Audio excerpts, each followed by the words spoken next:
Hi అండి, ఈరోజు మనం తెలంగాణ మటన్ పులుసు చేసుకుందాం. ముందుగా స్టవ్ వెలిగించుకొని తగినంత ఆయిల్ వేసుకుందాం.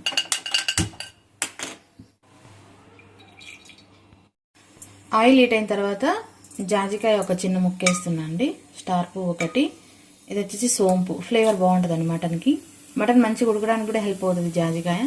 స్మెల్ కూడా బాగుంటుంది. అవి కొంచెం ఫ్రై అవ్వగానే ఆనియన్ అండ్ పచ్చిమిర్చి. ఆనియన్స్ ఫ్రై అయ్యి చూడండి. ఇప్పుడు మటన్ వేసుకుందాం. మటన్ వేసుకున్నాక కలుపుకొని ఒక 2 minutes మీడియం ఫ్లేమ్లో పెట్టి మూత లేకుండా ఫ్రై చేసుకోవాలి. అప్పుడే మటన్లో ఉన్న స్మెల్ ఏమైనా ఉంటే పోతుందండి. చూడండి, మటన్ ఇట్లా కొంచెం 2 minutes ఫ్రై అయిన తర్వాత ఇప్పుడు పసుపు ఉప్పు వేసుకుందాం.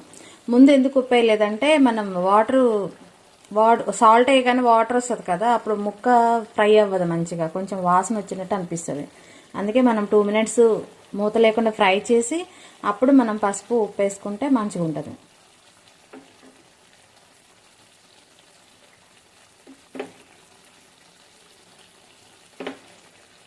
తగినంత సాల్ట్. ఒకసారి తిప్పుకొని ఇప్పుడు మూత పెట్టి మీడియం ఫ్లేమ్లో 5 minutes ఫ్రై చేసుకుందాం, ఆయిల్ పైకి తేలే వరకు.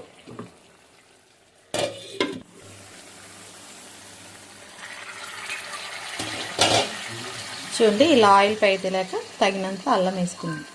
అల్లం వెల్లుల్లి పేస్ట్. అల్లం పచ్చివాసన పోగానే కారం వేసుకుందాం తగినంత. ఒకసారి తిప్పుకొని ఫ్రై చేసుకుందాం. కారం మగ్గిందండి.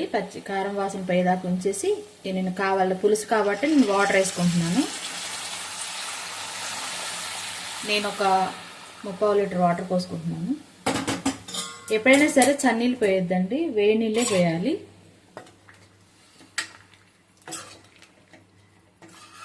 వేడి నీళ్ళు ఎందుకు పోయాలి అంటే మనం చన్నీళ్ళు వేడిగా ఉన్న మటన్ మీద చన్నీళ్ళు పోస్తే ముక్క రబ్బర్ లాగా అవుతుంది. అందుకే వేడి నీళ్ళు పోస్తే ముక్క మంచి జ్యూసీగా వస్తుంది. ఇప్పుడు వాటర్ పోసుకొని తిప్పుకొని ఒక 10 minutes మీడియం ఫ్లేమ్లో ఉడికించుకుందాం.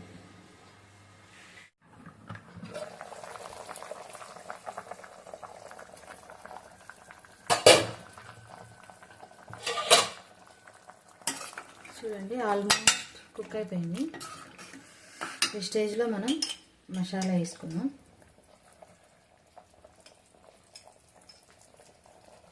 Home made masala. ఈ మసాలా కావాలి అంటే మన యూట్యూబ్ ఛానల్లో ఉంది, చూడండి, షార్ట్లో ఉంటుంది.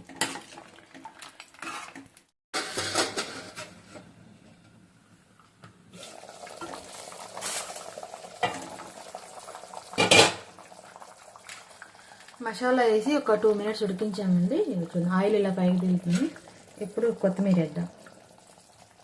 అంతే, ఒక 1 minute నుంచి దించేసుకోవాలి. మన తెలంగాణ స్టైల్ మటన్ పులుసు రెడీ.